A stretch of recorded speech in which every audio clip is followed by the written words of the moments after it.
Hello, my name is Julia Streets and welcome to DiverCity Podcast, talking about diversity and inclusion in financial services. In each episode, we seek to shine a light on successful progress, call out areas requiring further focus, and offer practical ideas to help drive change. And today we welcome two leaders in their field to explore the question of LGBT progress and our first foray into the essential topic of mental health. Our first guest is Josh Brekenfeld, Oversight Manager at Lloyds of London. Josh has business oversight responsibility for the relationship between Lloyds and some of its most important companies operating in the Lloyds market. He was proud to be one of the founding members of US Senate Glass Caucus, the gay, lesbian and allies organisation for employees of the US Senate, and served on the steering committee for the inaugural Dive In Festival, the festival for diversity and inclusion in the insurance industry, that today boasts events in some 17 countries and 32 cities. Today, Josh is the chair of the Pride at Lloyds Resource Group. And Josh, thank you very much for joining us. Our second guest is Jemima Jefferson, a diversity and inclusion consultant and a trainer with Mental Health First Aid England. Jemima has worked in the corporate world for more than 20 years, primarily in investment banking, and her assignments have led her into the fields of insurance, government and consultancy. In 2008, Jemima set up the Gay Women's Network to address the central question, where are all the women in the LGBT networks? And she developed one of the first disability initiatives in investment banking, raising awareness of the impact of mental illness in the workplace, and helps organisations understand the importance of employee mental health in the corporate world. Jemima, thank you for joining us today. And as always, we start the show by inviting each guest to take about 1 minute to talk about what you're up to, and then we open up for discussion. So Jemima, let's start with you. What are you up to? I am currently a national trainer for Mental Health First Aid England, which I absolutely love, and I would encourage anyone to look up Mental Health First Aid England and look at what they do. So I'm training trainers, as well as delivering their training programs or some of their training programs. So let me give you a 2-second introduction to mental health first aid.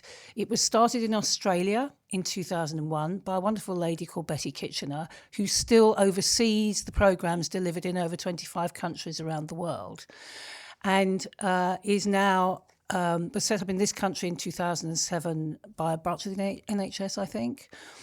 And they train people like me to go into organisations and to charities and all over the place, and to individuals to teach people about mental health, because we don't learn about our own mental health. And we will draw some of that out for sure. Now. And of course, I'm still on the committee of the Gay Women's Network, which I set up when I was working for Credit Suisse, because there were very few women going to the LGBT network groups. And we wanted to kind of find out why. And it grew legs and it took off. And we have 1,300 or 1,400 people on our mailing list through word of mouth. And I would invite, any LGBT women out there who want to join, just get on the mailing list and see what we're up to. Because there's some great fun things that go on. All volunteers. We don't make money out of it. It's all voluntary. Great. And we'll put the links to that on the website so that people can see that as well. Wonderful. Thanks, Jemima. Josh, how about you? What are you up to in the world of insurance?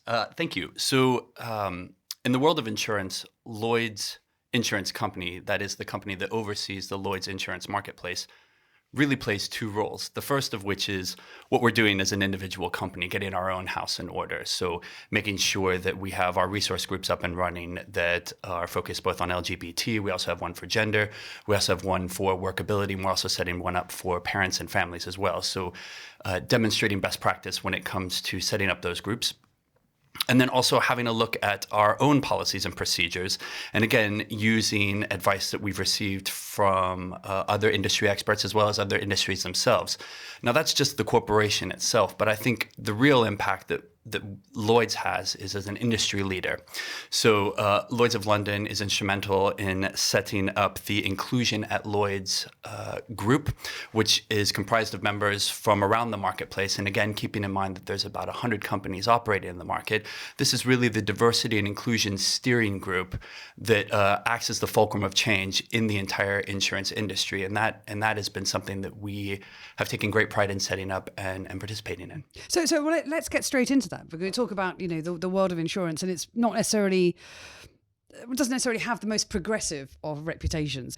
Clearly, there are initiatives in place. Are you seeing the world change, or is there still a resistance to that? Yeah, I mean, as you mentioned in the bio, I have a background in U.S. government, and to me, coming from that sector, which I think the U.S. and the U.S. government in specific is very good on some D&I, or at least further advanced than insurance, it was a bit of a surprise to me coming into Lloyd's. And I think that surprise was reflected in a report that we put out called Holding Up the Mirror, where we interviewed 40 HR leaders from around the marketplace and just asked them about their D&I policies, what they had in place, how they prioritized it. And at that time, only 27.5% of people responded saying that they had an actual D&I policy in place.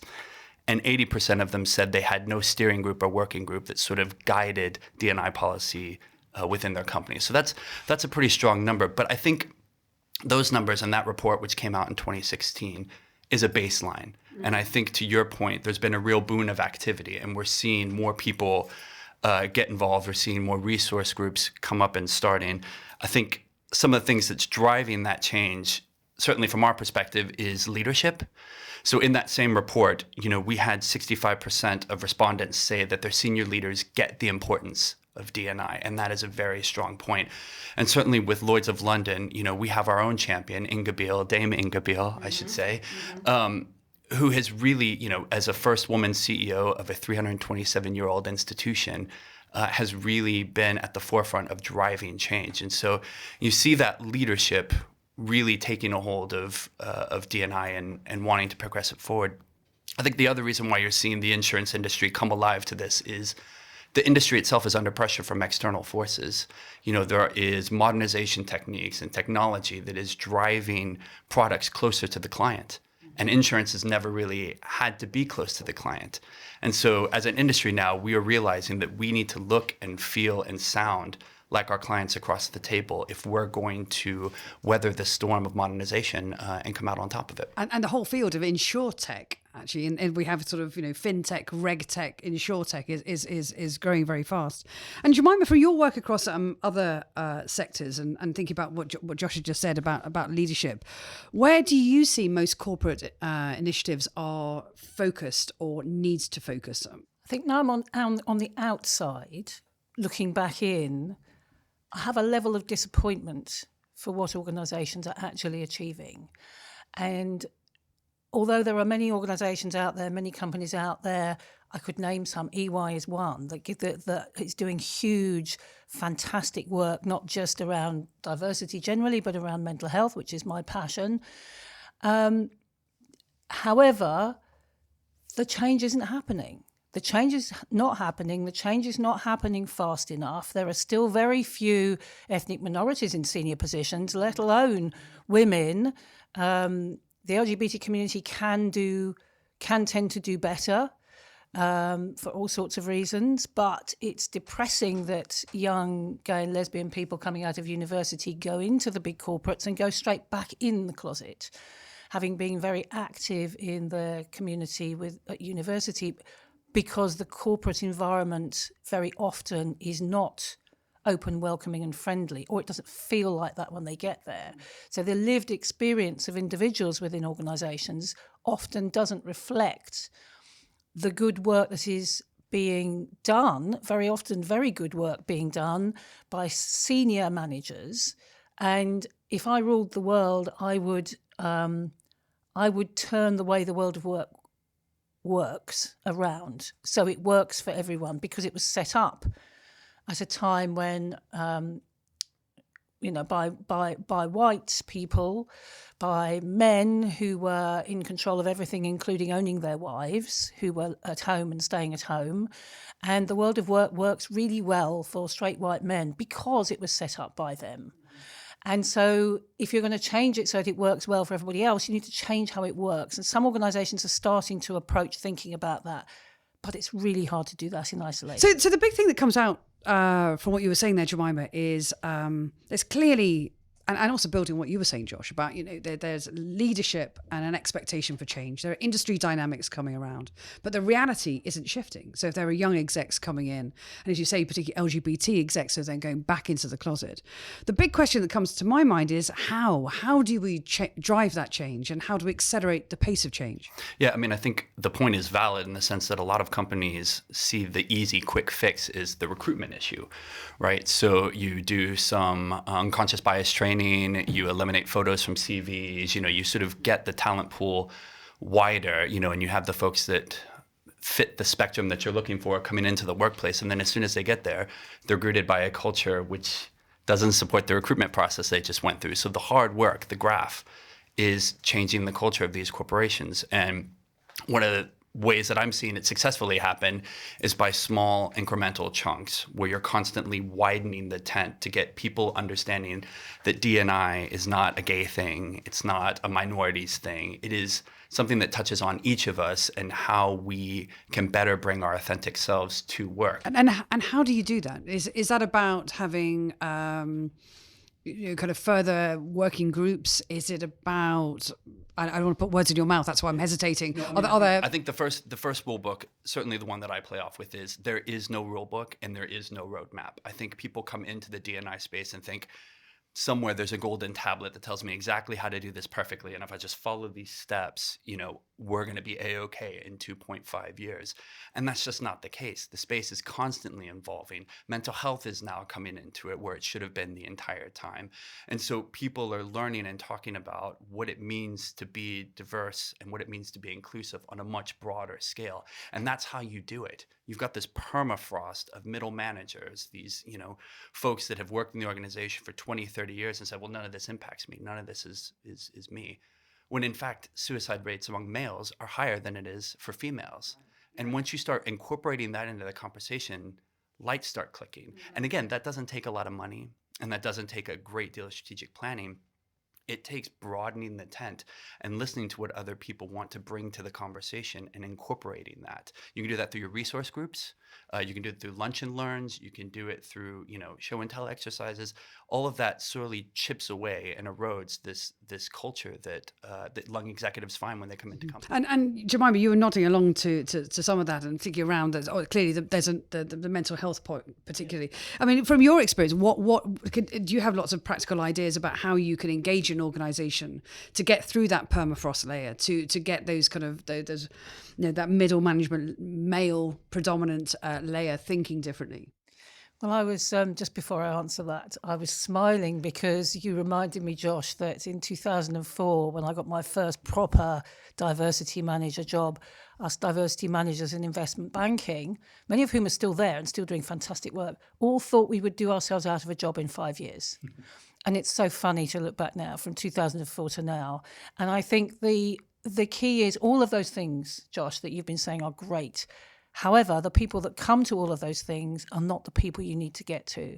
So there has to be something that is institutionalized within the organization and changes what's acceptable and what isn't acceptable, and changes how do you review every time there are promotions to see whether any disadvantaged groups any groups are being disadvantaged by the process. Most organisations don't do that. I did a breakfast talk a couple of years ago for some HR professionals, and they were telling me they don't get taught anything really about diversity by the CIPD. I think that's changing, but many HR professionals are operational and they're there to protect the organisation. And so what happens when someone raises an issue that they're being treated unfairly is there's this huge unconscious bias towards supporting the reputation of the organisation, which squashes the individual, and very often they end up out of the organisation when that's not what was intended. And it then perpetuates the myth. And many years ago, I heard a lovely story by a lady who's no longer in the diversity community about how someone in a high money-making area of one of the financial services companies was fired for their inappropriate behaviour. But I haven't heard anything since. And this was many years ago. And so people are still getting away with because they make so much money for an organisation, they're too valuable to the organisation, they're being allowed to get away with bad behaviour. Whereas if industries as a whole said we won't accept that, then those individuals would have to change their behaviour. And it means imposing things on people, really. You have to impose stuff on people. Maybe you have to impose training that people are uncomfortable going to and don't like. Maybe you have to push things harder. Maybe you have to drive home policies and procedures that people are not comfortable with. Maybe you have to retrain your HR professionals. So there's, until you get to the heart of what's happening and you measure everything at every stage in the employee life cycle, you don't know what's going wrong. Most organisations don't do that. There are sort of three things that sort of bubble up for me. One of them is around it has to have a business imperative if it's going to get some attention. And there's so much research out there that shows that actually you can outperform through diversity and inclusion, but that still doesn't seem to be kind of landing as a business imperative. The second thing is about actually building it in. That horrible expression, baking it into appraisal systems. And helping managers by saying, well, actually, we expect you and we will measure you and we will, remunerate you on the basis upon which you have thought about the structure of your team and how you hire, etc. And then the third thing, which really sort of came out from what you were saying, Josh, as well, is around kind of how do you make it personal? And this is the kind of the intersection again with mental health, which is, if you are talking to a mostly male environment that recognizes that men don't open up, but that maybe that's a really good starting point. Never to play on anybody's insecurities, you understand, to drive change, but actually that there is a reality that men don't. And so maybe, is there some hope there in terms of getting people to think differently with a bigger intention of going, okay, so when I get that, I understand the value of D&I. No, I completely agree with that. I mean, you sort of have the policies in place and you can do the training, you can have the learning module and you can have the hotline numbers. But if people don't feel confident in calling it, or if people don't feel assured that by calling it something will happen, you're just back to where you started. The track may be laid, but the train is not leaving the station. Yeah. And so I think that's where the hearts and minds aspect comes in. I mean, you can have the policies in place and you can sort of have the quotas in place as well. But if people don't fundamentally feel that doing this is, number one, the right thing to do, not just the business imperative, but is the right thing to do, and that a consequence will happen as a result of it, and the consequence will be positive, then you're not going to get the traction that you need. So I agree. I absolutely agree that you sort of need to have policies in place that say, this type of behavior is absolutely, without a doubt, zero tolerance around it. And if you see it, call this number. But people need to feel compelled to call the number and understand what the value of that is, both to the corporation and to the working environment of people around them. And does that require then role models, like good shiny examples? It requires of good role behavior? models, and it requires allies. And to me, allies is the absolute untapped resource in any organization. Because, I think allies has traditionally been of an LGBT sense, and I always think about it in a much broader sense. I mean, allies can be used as champions for good mental health behavior.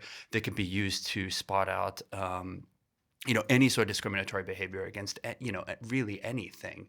And I think empowering that group to speak up and to be emboldened and to recognize that what they have to say is important is the number one success factor. And Jemima, are you seeing more role models and allies coming through in the work of mental health for organisations as well? Or people are still very much kind of head down going, I don't want to talk about because it's such a personal moment of vulnerability when you have to step up and say, actually, I struggle with depression or I struggle with my environment. And I only use those two as small examples that in the entire spectrum of mental health. Yes, definitely. And I think what I love about the mental health first aid training is it gives people the tools to understand what is meant by mental illness. We don't learn what is meant by mental illness as we're growing up. Can you share some of that insight today? Well, from the mental health first aid training, and one of the things that I talk about is how we learn about our physical bodies as we grow up. You fall over, you scrape your knee, you learn that you put some antiseptic on it and a plaster and it gets better. What do you learn about how to deal with a broken head, a broken mind, when you're really, really miserable and you don't want to get out of bed? Nobody tells you how to deal with that. And so the mental health first aid training educates people on what the signs and symptoms are, how to signpost people to professional help, how to talk to people about it, listen to people more than talk to people, how to listen to people who are in distress, because we don't talk about it. Everyone's nervous to talk about it. There was a study by Mind a few years ago that showed that 8 out of 10 people being signed off work with a mental health condition would ask to put something different on their sick note. So it's a hidden problem. And there's a study I read recently in Scientific American Mind, which talked about a longitudinal study of individuals from a town in, I think it was New Zealand, from birth until midlife.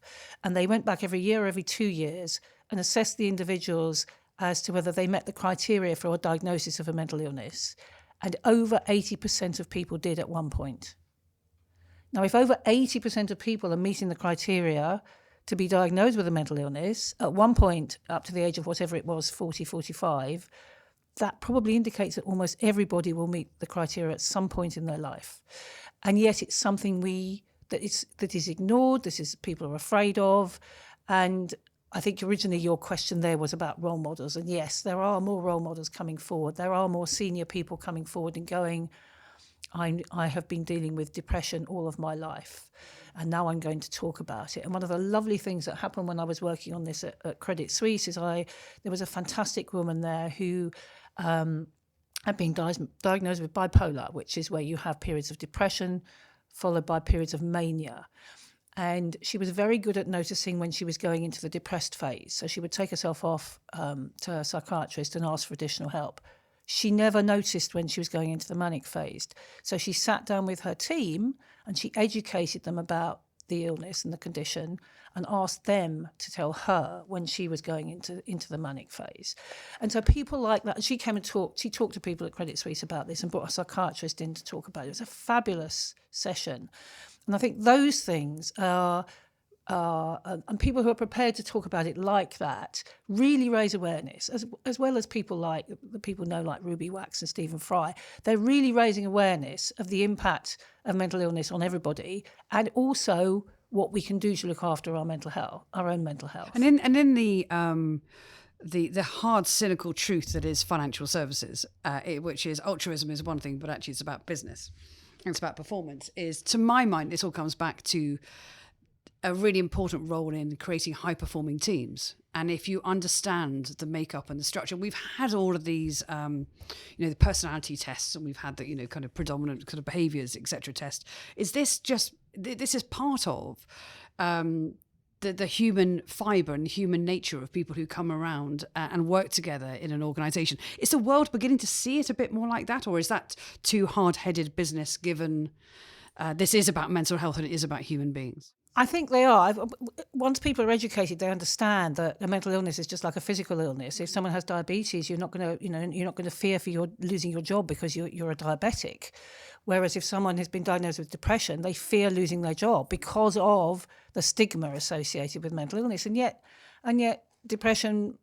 Depression could last a short time, it could last a long time, it may be recurrent, it may happen once and never happen again, in the same way as many other physical conditions. And yet people don't know that. And the vast majority of mental illness, people recover from, or they live with, and they live very successful business lives. It doesn't interfere with what they do in their work, which is really demonstrated by some senior people talking about their own mental illness that they've dealt with and not talked about for so many years. It shows that it's perfectly possible to be to be affected by a mental illness and to continue to work normally and have a normal life.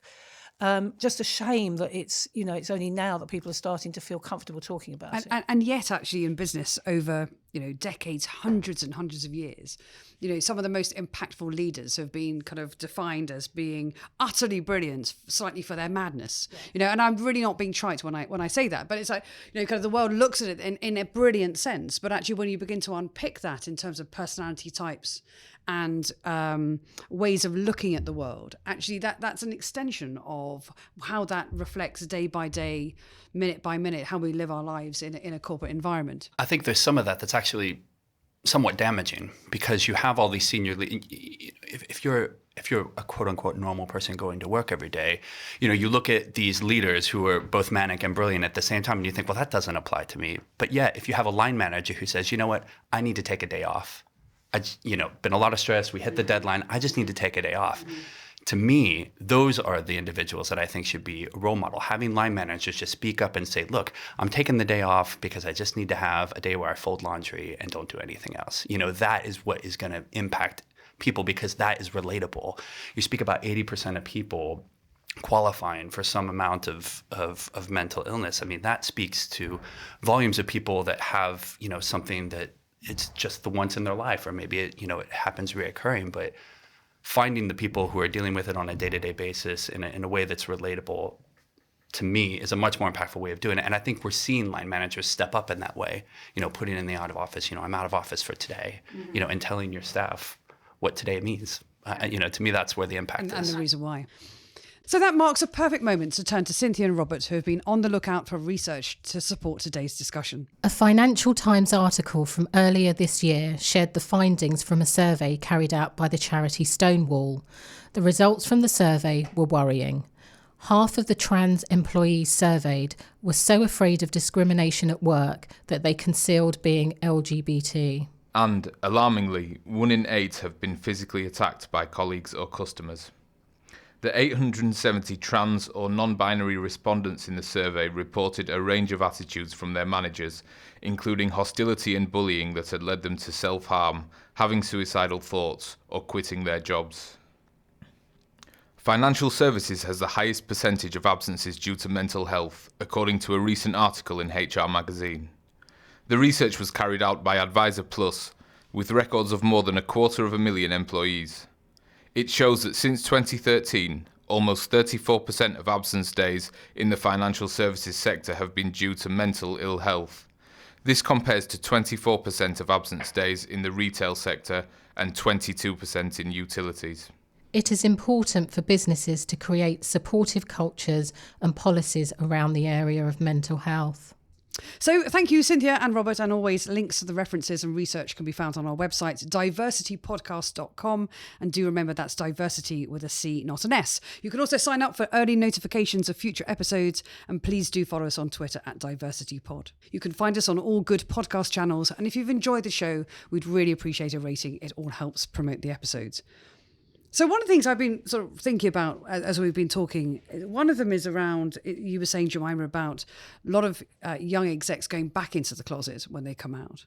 And then I think obviously about my career journey, and now I run my own business and I'm sort of more comfortable out very sort of late in life, if you like.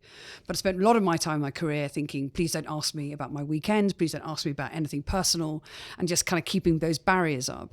And I do, it's very easy to make sweeping assumptions about what being gay in the workplace feels like and it's like today. And we kind of say there's been great progress. But I'm interested to explore what it really does mean to be gay today. And Josh, I knew you had some thoughts on that. Yeah, I mean, on the outset, I do think, and I agree with you, that there has been a lot of progress. Being out now in the workplace is easier than I think it has been. But it's still something that folks are dealing with every single day. And I think one of the thoughts that sort of crystallizes in my head is, a lot of people, when they think about coming out, they think about it as this once in a lifetime experience where there's bunting and everyone knows and, everyone gets a free toaster and it's one and done. But the actuality is that in a workplace, and certainly if you're client facing or if you're dealing with clients in different ways, there are hundreds of decisions you're making every day about whether you as an LGBT person are coming out to the person that you're currently interacting with. And I think that is a really empowering notion for allies as well, because I think a lot of folks that I speak to about this on the allies, from the allies, feel that, oh, you're out and you're gay and everyone knows that. Now it's just sort of protecting your right to be here. When in actuality, the purpose of an ally is to create that comfortable space where people feel comfortable in being out and making that assertion. So I think it's still a challenge. I think it's still a struggle. I'm an out gay man. I have a photo of my husband on my desk. I have clients, probably only half of them know that I'm out, and that's not because they've done something or haven't done something. That's just where I perceive the safety to be. And that's often about the relationship you have with that individual. I mean, it's very, very similar. So I've got some clients that, very, very outward, and others that, that just the conversation either hasn't come up, or I've kind of felt that predominantly it's a business engagement more than a personal engagement. So I've erred on the side of kind of keeping my private side away from it. I mean, Jemima, from your perspective, kind of years in investment banking, and is this your reality? Is this your truth as well? Well, I only discovered I was gay when I was 35. And I'd never taken on any of the negative messages as a result. So I didn't grow up feeling uncomfortable about myself. So I just went straight into work and went, hey, guys, guess what happened to me? I thought it was hilarious. I actually thought it was really funny. And I just approached it from the perspective that it would be okay and everyone would be okay with me because I'm the same person. I haven't changed. And I did go through some psychological stuff around it, because it's a huge change to your life as well as a huge change to my physical life and where I lived and who I lived with and what I did and who my friends were. So I went through all of that for a few years, but I don't even think about it now. So I don't even think about whether people know or not. I don't think about who knows, who doesn't know. But then I've never been in a client-facing role like you, Josh. So I think I might feel a bit differently if I did. But I just either people know or they don't know, and either they use the right pronouns or they don't, and I correct them or I don't correct them if the opportunity isn't there. I don't really care.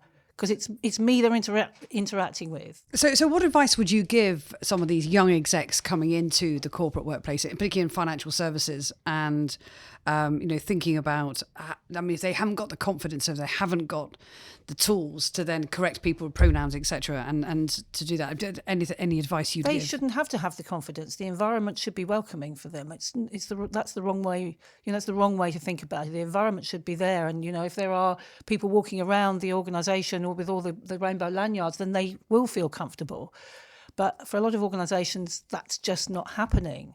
And to follow on from that, LB Women did some research in 2016 asking gay women at work how out they were, basically. I was really shocked that just in 2016, 73% said they are not completely out in all aspects of work. Now, that doesn't mean...